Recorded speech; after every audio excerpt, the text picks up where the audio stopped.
algo muy importante acá que yo veo, y es que el Señor dice del buscar el reino y su justicia. Ahora, ¿por qué Jesús habló de la justicia del reino? Y entendiéndolo un poquitito más, vamos a ver un video en un momentito. Pero sabes una cosa, hermano, en este mundo hay dos realidades. Una realidad que vemos, que es la de este mundo, y una realidad que no vemos, que es la del mundo espiritual, que es la que el Señor nos dijo, pongan los ojos ahí. Amén. Pero Jesús dijo, hay que buscar el reino y esa justicia del reino. Porque en este mundo, hermano, no hay justicia. En este mundo donde nosotros vivimos, no hay justicia. Entonces se hace necesario que nosotros vayamos a un gobierno donde realmente haya justicia. Yo no sé, ¿dónde le gusta vivir a usted? ¿Donde hay justicia o donde no hay justicia? Donde hay justicia. Pero vivimos en un mundo donde no hay justicia. Hablábamos con los hermanos cuántas cosas hoy nos podemos dar cuenta o cuántas situaciones donde no hay justicia. Me voy a poner un ejemplo. Mujeres abusadas, maltratadas, que no pueden decir nada. Hay países donde el adulterio solo es culpa de la mujer y el hombre no tiene culpa de adulterio. ¿Qué le parece a usted? Es injusto, pero esa es la ley. Y el hombre tiene todo el derecho de golpearle, todo el derecho de abusarle y todo el derecho de ordenarle callar. Y si la mujer no obedece, pues le va peor. ¿Dónde, pastor? Allá por el Medio Oriente usted puede ver. Son mujeres que están prácticamente en el anonimato. Los hombres se pueden vestir como ellos desean, mas ellas no. Yo me ha tocado ver algunas de esas mujeres, hermano, en medio del gran calor de mediodía, con esos vestidos largos, cubriendo su rostro. A mí me parece una gran injusticia. Este mundo está lleno de injusticias.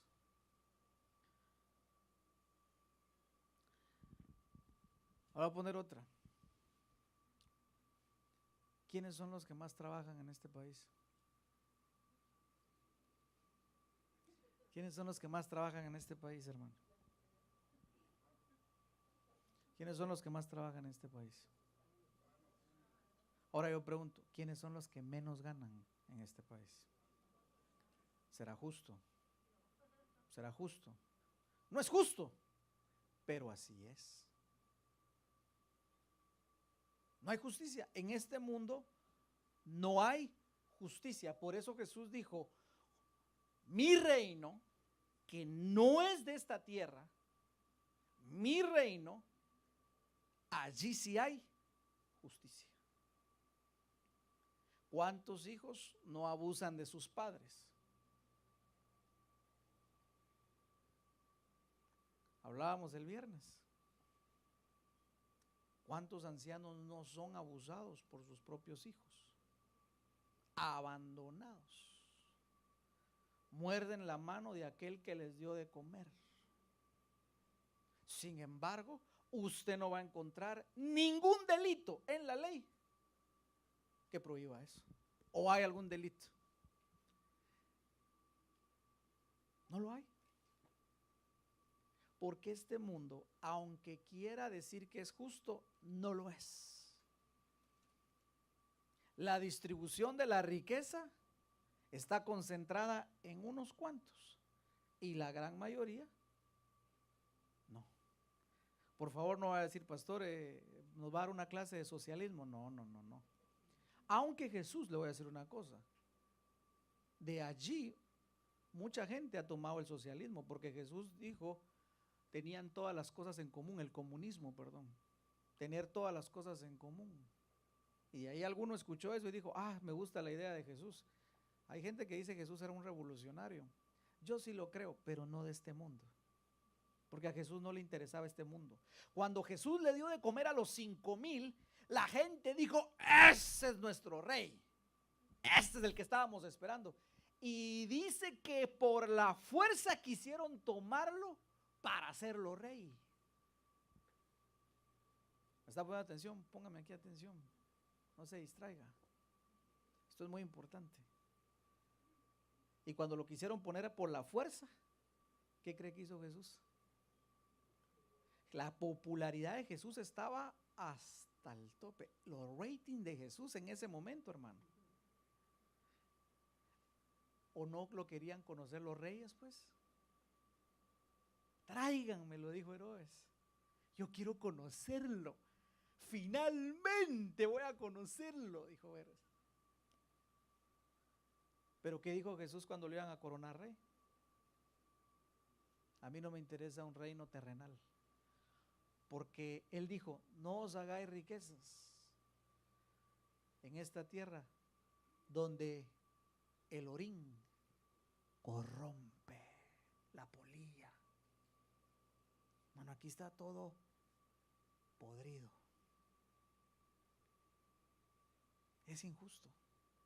Por eso Jesús dijo que necesitaba establecer un gobierno. Ahora, yo quiero que usted se pueda pensar cómo eran los tiempos de Jesús cuando Él vino a nacer. Porque cuando Él habló del reino, hermano amado, la gente se emocionaba. Y habían profecías donde ellos estaban esperando a un Salvador.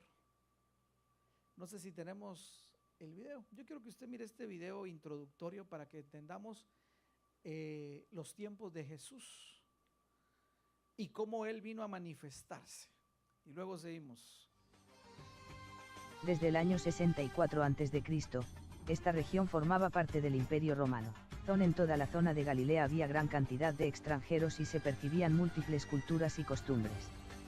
Por esta razón, todos los habitantes de Galilea eran considerados paganos, ya que sus costumbres religiosas eran menos rigurosas como consecuencia de este entramado cultural.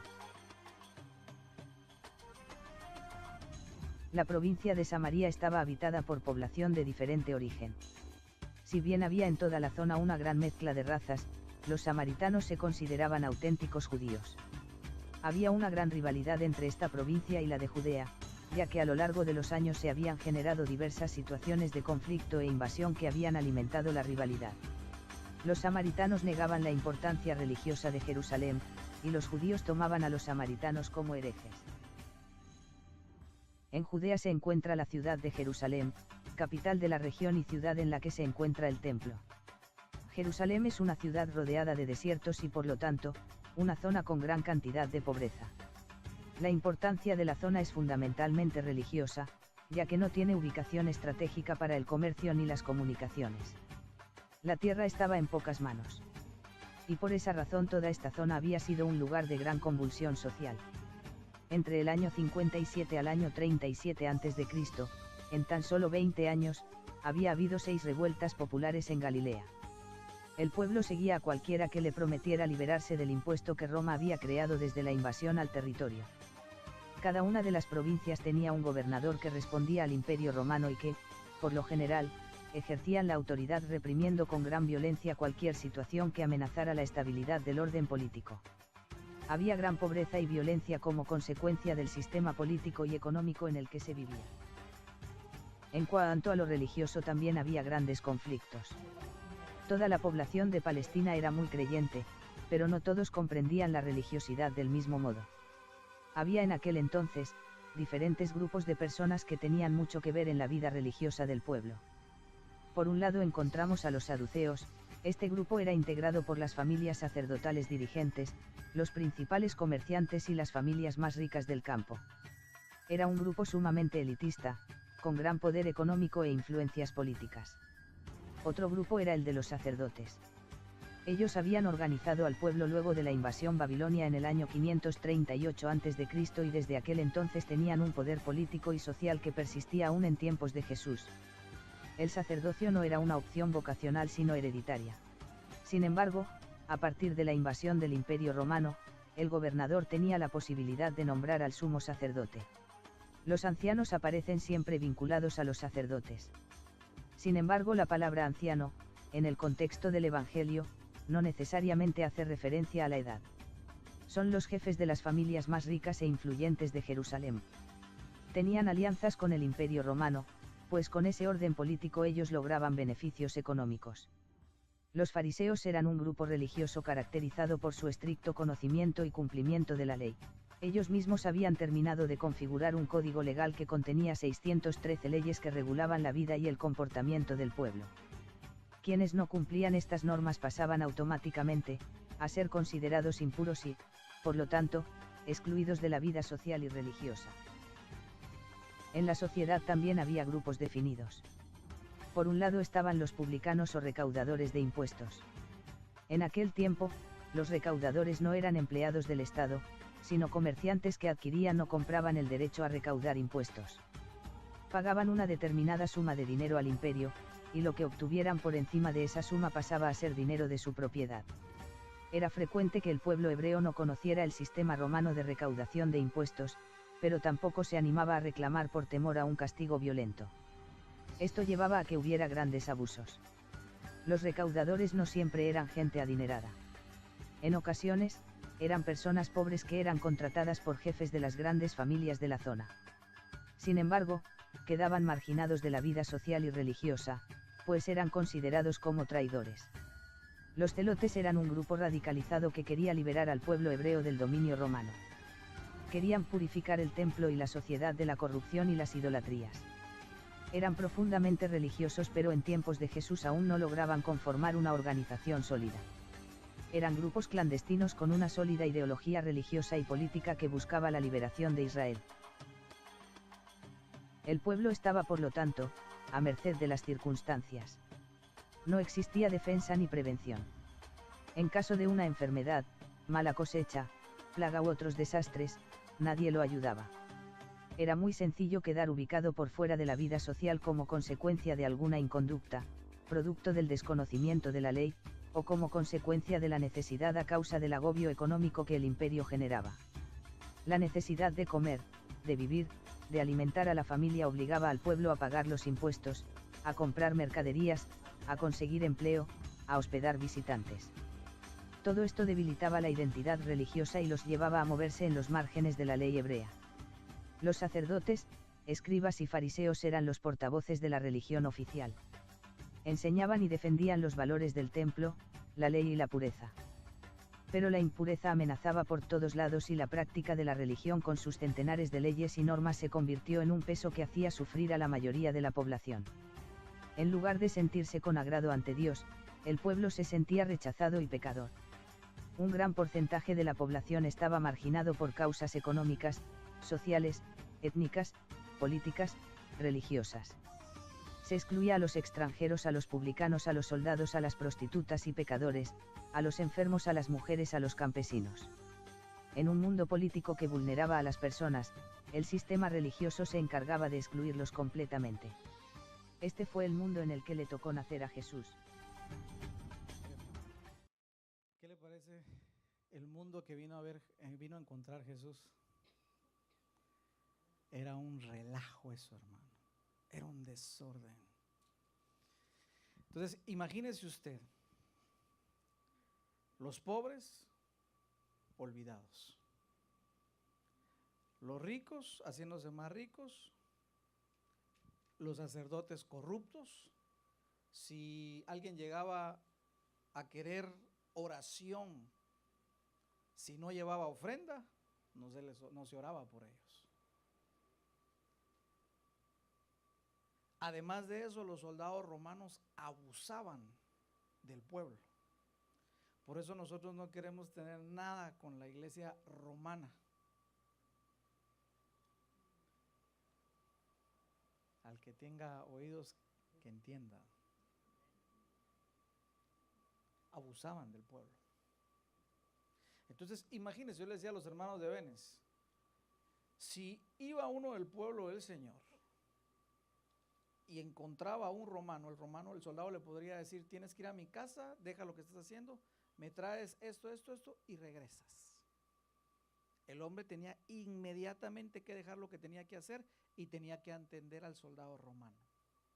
Si el soldado romano le gustaba a tu esposa, él le decía, tu esposa va a ser mía hoy, ven por ella mañana. No te gusta, te mato. Y la mató a ella después. Era un abuso terrible. Era una injusticia horrible. Y el sistema religioso, válgala, mire que estoy usando esa palabra, porque por eso nosotros no creemos en la religión, reprendemos todo espíritu de religión, que son métodos que al final traen muerte. El sistema religioso estaba corrupto. Entonces, ¿cómo el pueblo no iba a clamar por justicia? ¿Cómo el pueblo no decía, Señor, que se cumplan las profecías? Ya no aguantamos tanta explotación, tanta injusticia. Y los impuestos se les cobraba más y más y más. Entonces la gente, hermano amado, moría. La vida no valía nada. Y cuando llega Jesús, hermano amado, y presenta el reino, por eso es que la gente decía, esto es lo que nosotros necesitábamos. Esta es la salvación. Porque Él trae un nuevo gobierno y ahora Él va a destruir a los romanos. Jesús, vénganos y destruye a esos malditos romanos que tanto nos han dañado la vida. ¿Y qué dijo Jesús? Sí, yo soy el rey, pero yo no me voy a vengar de ellos. ¡Ah! Jesús, ahora Israel tiene que ser el gobierno mundial, que todos nos tengan miedo. Y Jesús dijo, no, esa no es la forma de liderazgo que yo traigo. Solo póngase a pensar. Por eso Jesús decía, busquen primero el reino y su justicia. Porque la gente estaba sedienta de justicia, así como hoy estamos sedientos de justicia. El mundo no nos puede dar justicia, hermano. No nos puede dar justicia. El mundo nos puede dar respuestas temporales, pero hasta ahí no más. Entonces nosotros necesitamos pedirle al Señor, Señor, queremos tu reino. Entonces cuando la gente vio a Jesús y que el reino de Jesús les decía, miren, bienaventurados los que lloran, porque recibirán consuelo. ¿Qué decía la gente? Ya no queremos llorar más. Bienaventurados los que sufren por causa de la justicia, ya no queremos sufrir más, lo que queremos es venganza. No. Por eso fue que no se pudieron como acoplar al reino. Pero nosotros, diga conmigo, nosotros, sí podemos ahora acoplarnos al reino. ¿Qué es el reino? Es el gobierno de Dios. Necesitamos entrar a ese gobierno, porque si no, hermano, mire, solo hay dos gobiernos acá, el del Señor y el de los perdedores. ¿Cuál quiere usted? Solo está el del Señor, que es el vencedor, y el de los perdedores. Tenemos que ver en cuál de los dos queremos vivir. Por eso Jesús dijo, busquen ese reino y su justicia. ¿Alguna vez ha sentido que han sido injustos con usted? No se preocupe, el Señor le va a hacer justicia. Aleluya. Mateo capítulo 11, versículo 12. Vamos a leer la versión NBI, por favor, si la tenemos disponible. Mateo capítulo número 11, versículo número 12. El pueblo estaba clamando por justicia. Y Jesús les empieza a explicar la realidad de ese reino. Porque ese reino, ese gobierno de Dios iba a traer esperanza por encima del mundo de donde vivimos, hermano. Si no vivimos en el reino de Dios, hermano, vamos a vivir en un reino terrenal, natural, injusto, lleno de envidias, lleno de pleitos, lleno de ira, lleno de enojo, de amargura, de falta de perdón. Pregúntele a la persona que te a su lado, ¿en qué reino quieres vivir tú? ¿En qué reino queremos vivir, hermano amado? Queremos un reino donde haya justicia, pastor. Amén. Mire lo que dice la palabra. Mateo 11:12 dice, desde los días de Juan el Bautista. ¿Desde qué días, hermano? Hasta ahora, diga conmigo, hasta ahora, el reino de los cielos ha venido avanzando contra viento y marea. Ahora mire las palabras de Jesús. Y los que se esfuerzan logran aferrarse a Él. Ah, hermano amado, entonces, ¿cómo es la situación en el reino? Hay que esforzarse, diga conmigo, hay que esforzarse y aferrarnos de ese reino. Ahora le voy a explicar cómo eran los días de Juan el Bautista. Según el video que vimos, los días de Juan el Bautista y los días que vino a encontrar Jesús, ¿cómo eran, hermano? ¿Qué era lo que había en esos días?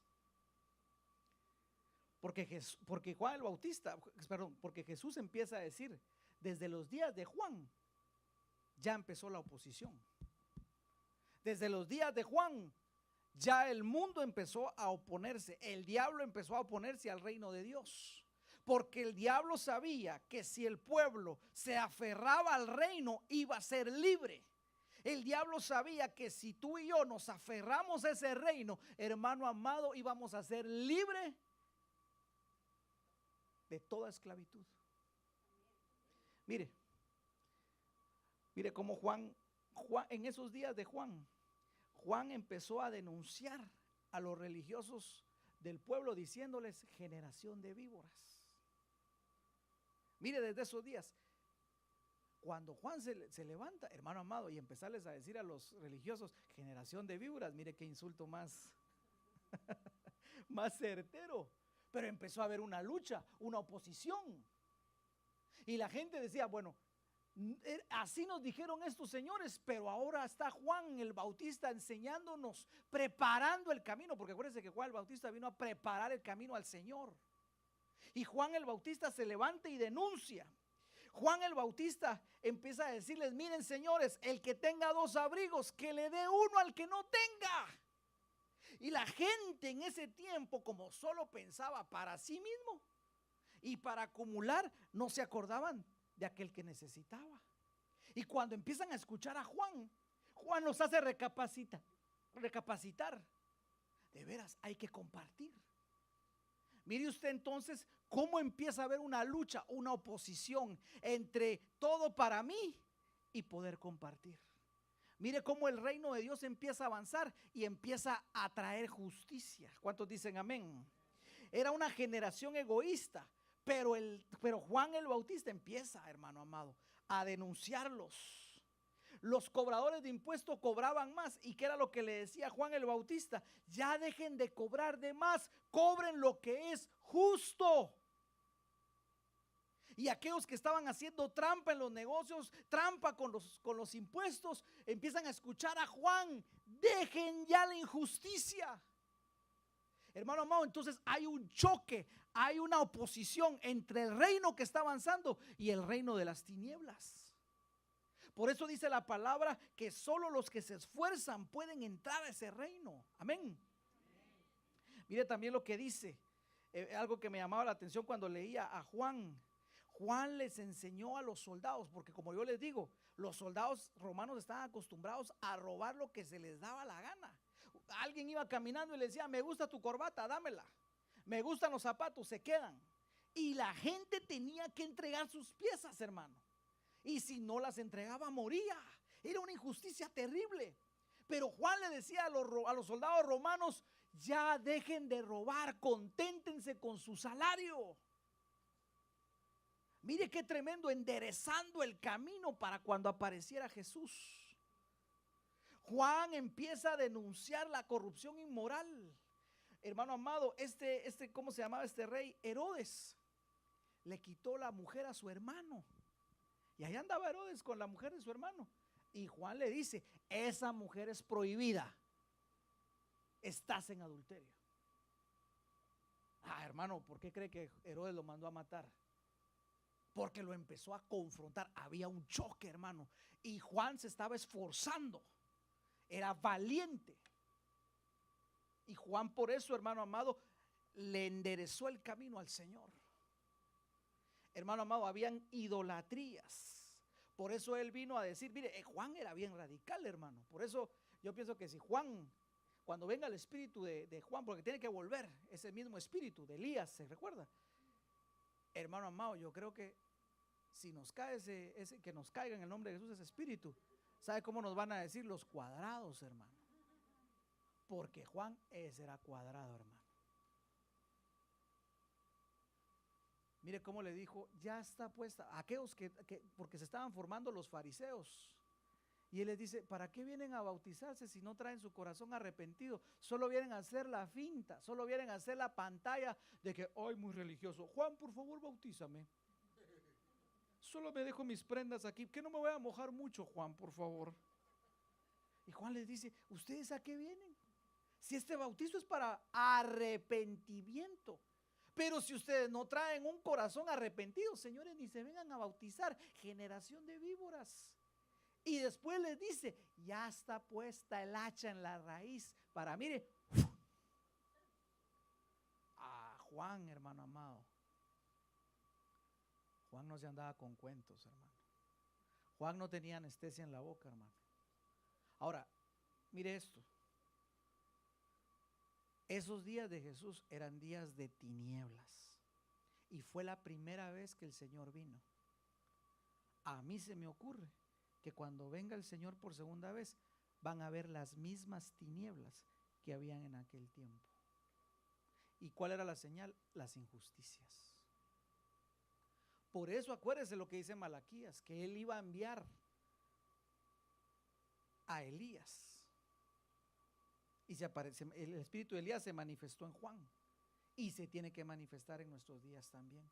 Por lo tanto, se tienen que manifestar, hermano amado, gente con el espíritu y el poder de Elías y de Juan el Bautista. Eso sí, hermano, va a haber un choque.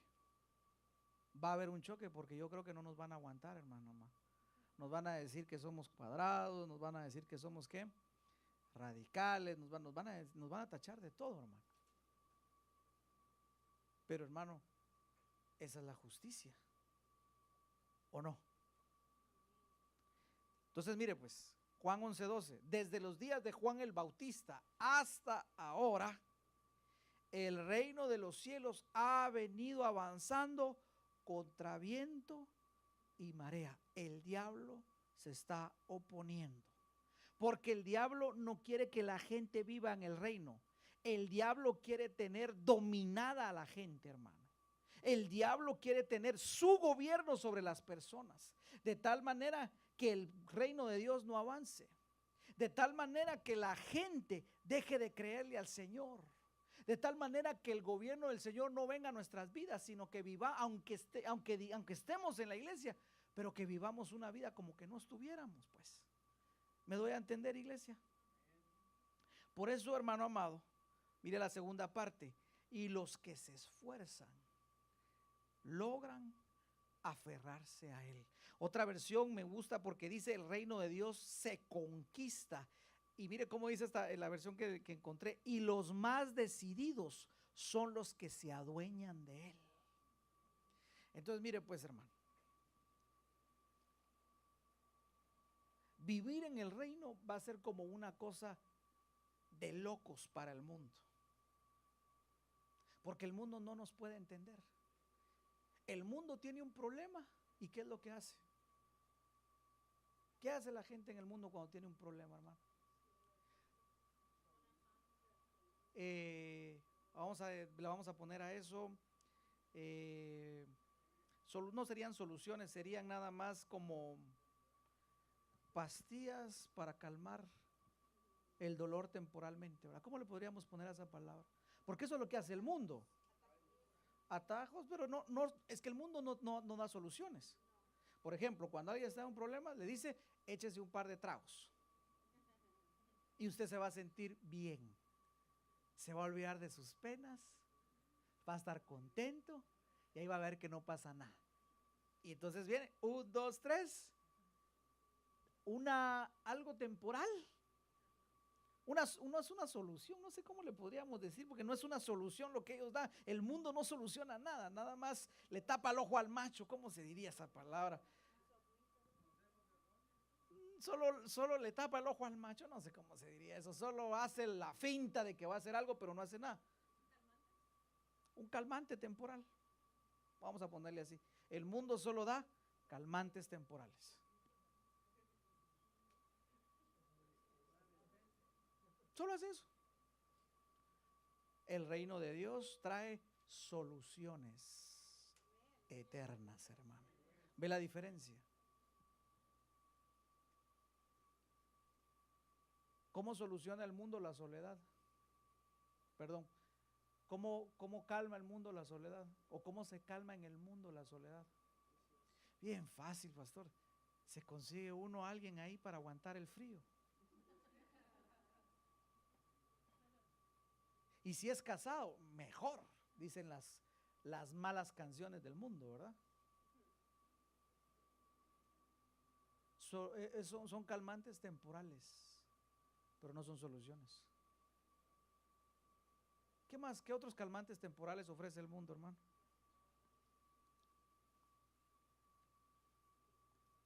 ¿Te falta dinero? No te preocupes. Lleva este polvito blanco de aquí a 2 millas, $5,000. Y todo resuelto.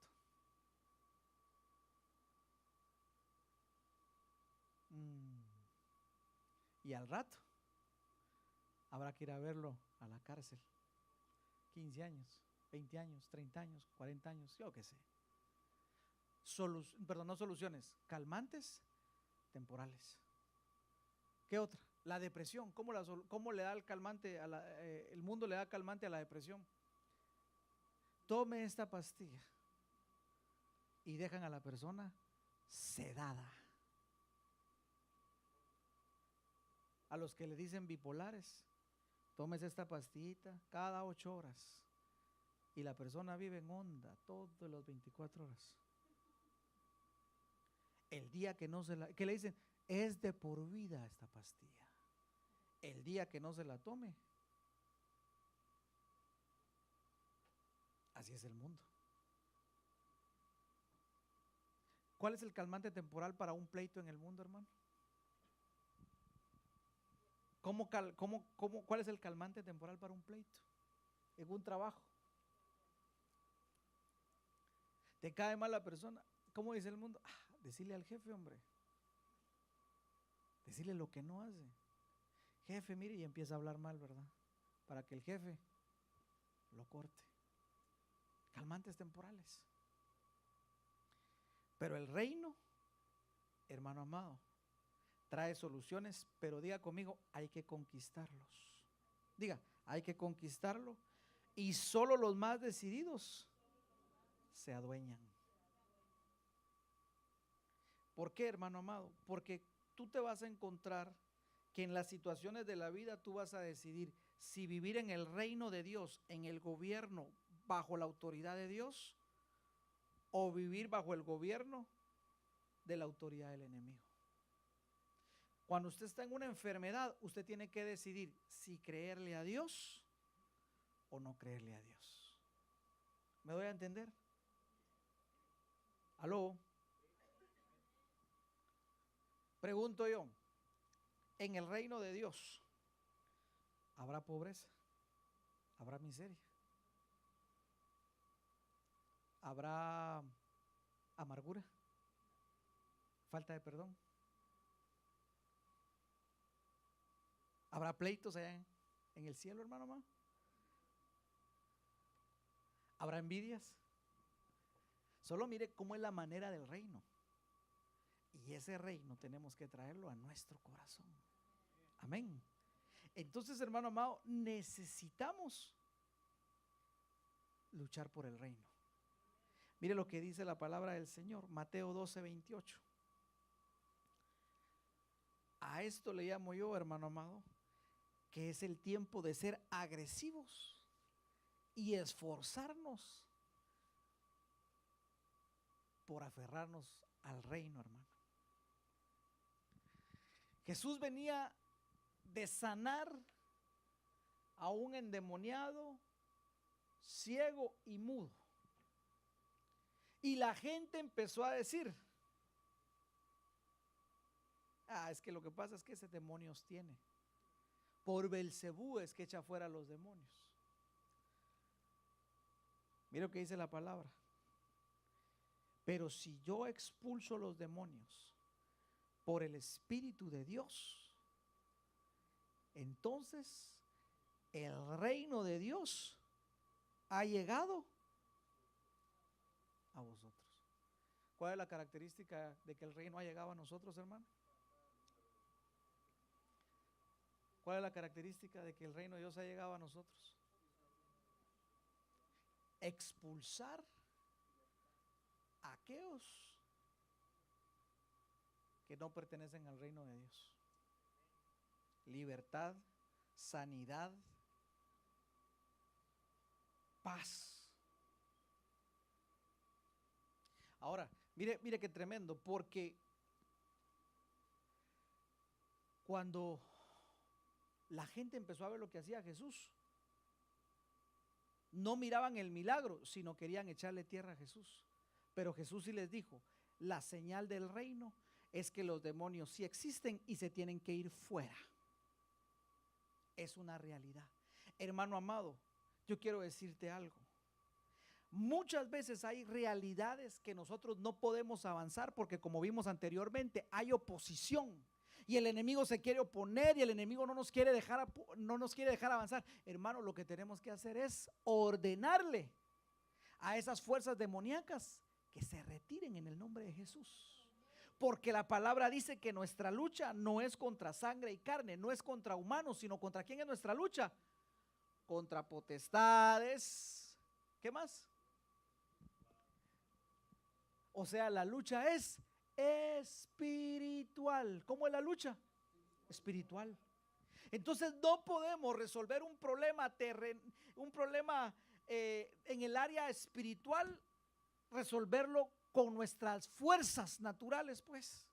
Necesitamos traer el reino de Dios, el gobierno de Dios, para resolver ese problema. ¿Me doy a entender? Este hombre, me imagino yo, la palabra dice, estaba endemoniado, o sea, inhabilitado totalmente, estaba ciego, estaba mudo. Hermano amado, ¿cómo cree usted que ese hombre era tratado en aquel tiempo, en aquella sociedad? Acabamos de ver cómo eran los tiempos de Jesús. ¿Cómo cree usted que era tratado ese hombre? Como una basura, ¿verdad? ¿A quién le va a interesar esa persona? Si no sirve para nada, no mira, no habla.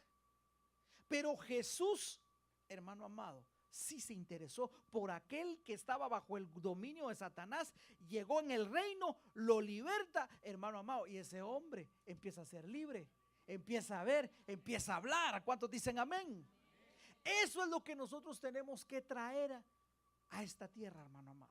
Por eso es que va a haber oposición del enemigo, porque el enemigo no quiere que traigamos el reino de Dios. El enemigo quiere que nosotros ignoremos el reino de Dios, nos acostumbremos a las injusticias y que vivamos así. Pero el Señor nos dice, busquen primero el reino de Dios y su justicia. Hermano amado, a este hombre cuando llegó el reino se le hizo justicia. Nadie le hacía justicia, a nadie le importaba, pero cuando llegó el reino se le hizo justicia y quedó sano, hermano. Volvió a ver, volvió a hablar. Hermano amado, fue otra vez, volvió a la vida esa persona. Y eso es lo que nosotros tenemos que hacer, hermano amado, porque hay gente que si no llega al reino no queda libre. ¿Cuánta gente hoy en día no avanza? ¿Cuánta gente hoy está ciega espiritualmente? ¿Cuánta gente hoy está muda espiritualmente? No pueden salir de ahí. Por eso, hermanos, se hace necesario que llevemos el reino a ellos y que demos candela en el nombre de Jesús. Ya no podemos ser los no agresivos. No, hermano amado. Hay que dar candela en el nombre de Jesús. Hay que manifestar el reino. Por eso Jesús dijo, si yo expulso los demonios, quiere decir que el reino de Dios ha llegado a este lugar. En tu casa tiene que llegar el reino de Dios, hermano. En tu casa tiene que llegar el reino de Dios, hermano. Hay una realidad que tenemos que confrontar, hermano. Mire, por eso es que cada vez que usted esté enfermo, hermano, reprenda en el nombre de Jesús. No acepte la enfermedad, porque en el cielo no hay enfermedad, hermano. O habrá enfermedad. ¿Usted se imagina, habrán enfermos allá en el cielo, hermano? Entonces, hermano amado, eso me lleva a mí a pensar que nosotros no tenemos que aceptar la enfermedad. Pastor, pero eso no es como una negación. No, si usted tiene fe. Si usted está lleno de fe, usted va a decir: Señor, sí reconozco que hay algo mal acá, pero yo creo que tú eres mi sanador. Yo creo que tú eres aquel que me sana por completo. Estamos llenos de fe. Por eso, hermano amado, tenemos que declarar que esas huestes del enemigo se tienen que ir en el nombre de Jesús. En nuestra casa, en nuestro trabajo, a donde vayamos, llevemos el reino de Dios, hermano. Porque ese reino es justo. ¿Cómo podemos hacerle justicia a la gente? A través del reino de Dios. ¿Cómo podemos hacerle justicia a la gente? A través del reino de Dios.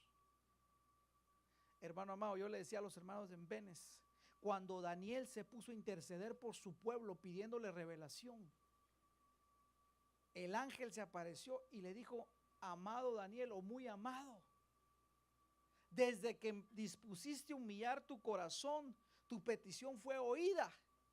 Y cuando yo venía, se me opuso el príncipe de Persia. ¿Qué hubo ahí? Oposición. Mire qué tremendo.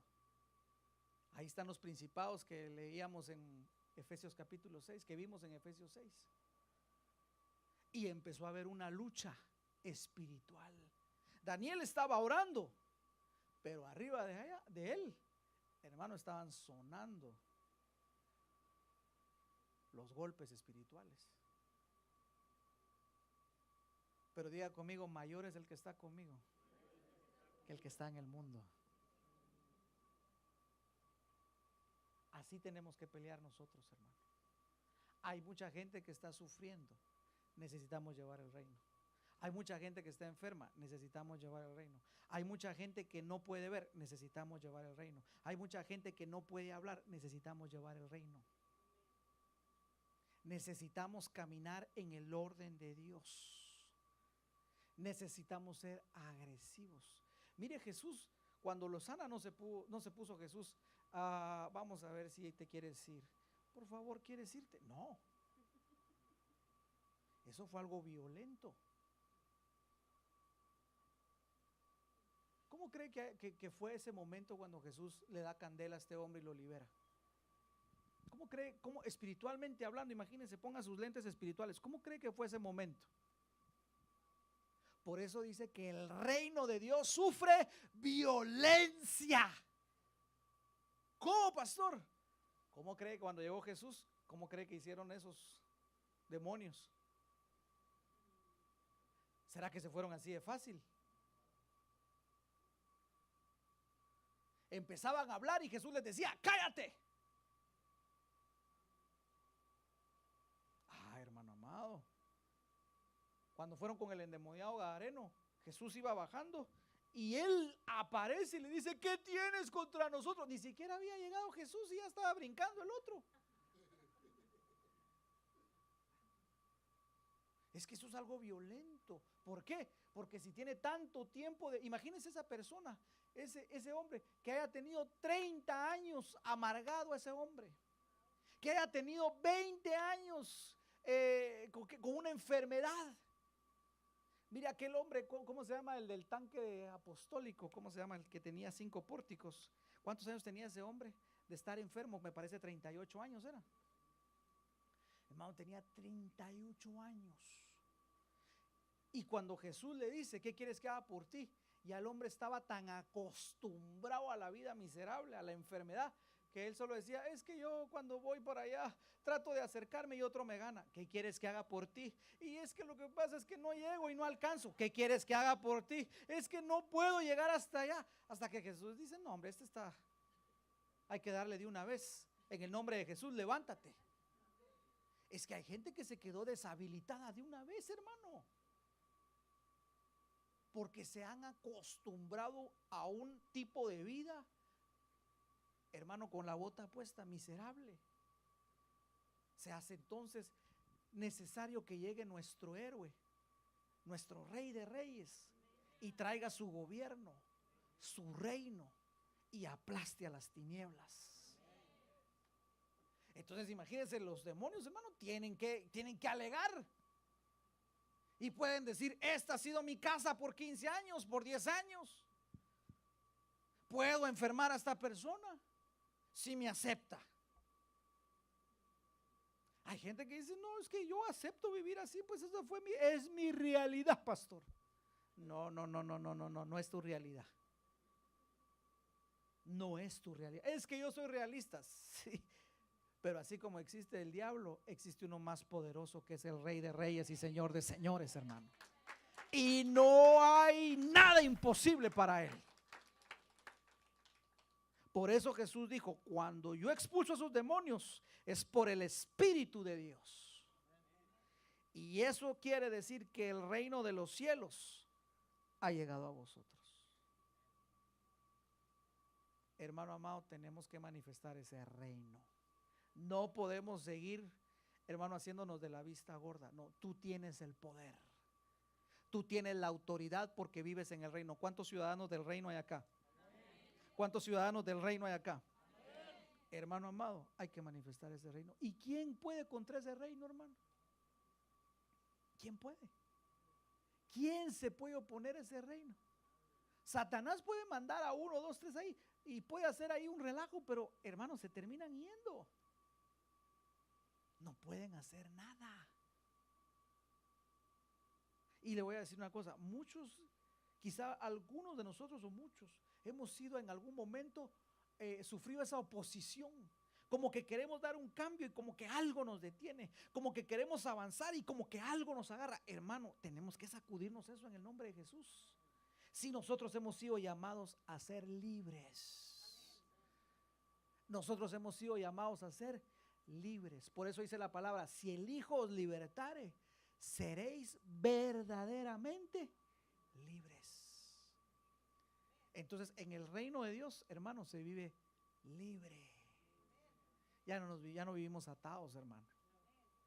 Ya no vivimos atados al temor. Ya no, pastor, no, ya no vivimos atados. Podemos tener temor, pero no estamos atados, ni somos gobernados, ni mucho menos esclavizados por el temor. No sé si me voy a entender, iglesia. Porque estamos viviendo bajo el reino de Dios, en el gobierno donde Él manda. Y donde Él manda, allí hay justicia, hermano. Entonces nosotros tenemos que vivir en ese reino y ser libres, hermano. Porque ¿cómo vamos a poder ir a ser libres a otros si nosotros mismos no somos libres? Tenemos que nosotros mismos ser libres, hermano, de todo aquello que nos ha obstaculizado, todo aquello que nos ha detenido. Por eso dice la palabra, el reino sufre violencia, el reino está luchando, pero solo aquellos valientes se aferran a él. ¿Cuántos dicen amén? Entonces voy terminando. Aférrate al reino. Conquista las promesas, tu herencia que Dios te dio. Solo estás tomando lo que Dios ya te dio. Otra vez, tener el reino de Dios es solo que estés tomando lo que Él ya te dio, lo que te pertenece, no lo que te quitó el diablo. El diablo no te puede quitar nada. Eso es tuyo. ¿Cómo te lo va a quitar el diablo? Si tú vives dentro del reino, ¿podrá entrar el diablo al reino? A no ser que usted se salga del reino y se lo entregue, esos son otros 20 pesos. Pero si ya Dios te dio algo, hermano amado, ¿cómo te lo va a quitar el diablo? no pueden estar juntos, no pueden estar juntos. Donde llega Jesús, sale corriendo el diablo, hermano. Eso es tuyo, tómalo. Cada promesa que Dios te ha dado, promesas para dormir, pues a su amado dará Dios el sueño. Promesas para prosperar, probadme ahora en esto, si no os abriré las ventanas de los cielos, dice el Señor. Promesas para ser libres, si el Hijo os libertare, seréis verdaderamente libres, conoceréis la verdad y la verdad os hará libres. Promesas de sanidad, por sus llagas fuimos sanos. Promesas para los que están bajo adicciones, vicios, Él es el que lo llena todo en todo. Aleluya. Para los que están en soledad, ¿qué dice el Señor? Yo estaré contigo hasta el último día. Está contigo. Está contigo. Romanos 19, 16, 20, hermano. Y terminamos. Es el tiempo, hermano, de que entendamos cuál es el lugar de Satanás en nuestras vidas. Dígale a la persona que tiene a su lado, entiende pues cuál es el lugar de Satanás en tu vida. Y en breve, el Dios de paz aplastará. Diga conmigo, este es el lugar del diablo en mi vida. A ver, tóquese los pies y diga, este es el lugar del diablo en mi vida. Este es tu lugar. ¿Y cómo así? Si lo dice la palabra, aplastará bajo la planta de nuestros pies al diablo. No le tenga temor al enemigo, hermano. No le tenga temor a la enfermedad. No le tenga temor a ninguna situación ni a la nada, hermano, nada. No le tenga temor a nadie. Al único que le debe tener temor es, porque es el principio de la sabiduría, hermano. En breve. ¿Y es en breve cuánto es? ¿Cuándo es en breve, hermano? ¿Qué es breve, hermano? Ahora, hermano. Satanás será puesto bajo la planta de nuestros pies. Ese es el lugar de él. Ahora, él no quiere que usted lea esto y mucho menos lo crea y mucho menos que lo viva. Él quiere que nosotros nos confesemos, no puedo salir de esta situación, no puedo dejar de ser así, no puedo cambiar esta situación, no puedo cambiar. Él quiere que nosotros nos conformemos a esa esclavitud. Pero hermano amado, si tienes a Jesús, lo puedes todo. Si tienes a Jesús, lo puedes todo. Todo lo puedo en Cristo que me fortalece. Porque es su fuerza en mí. Es su fuerza en mí. Este endemoniado que vimos, hermano, nadie daba un peso por él. Pero cuando llegó Jesús, hermano amado, fue sano, salió viendo y hablando. Y si usted termina de leer la historia, después fue y adoró al Señor. Maravilloso. Aférrese al reino, hermano. Aférrese a las promesas de Dios. Créale, llénese de fe, llénese de poder y diga, nada me va a detener, nada me va a amargar, nada me va a enfermar, nada. Voy a vivir mi vida como el Señor me manda que la viva, en libertad, con gozo, feliz, con alegría. Voy a ver los días, mis mejores días están por venir, los voy a vivir con agradecimiento, no con queja. Voy a hacer que esta vida venga el reino de Dios a mi vida y traiga libertad a otros. Póngase de pie, vamos a orar.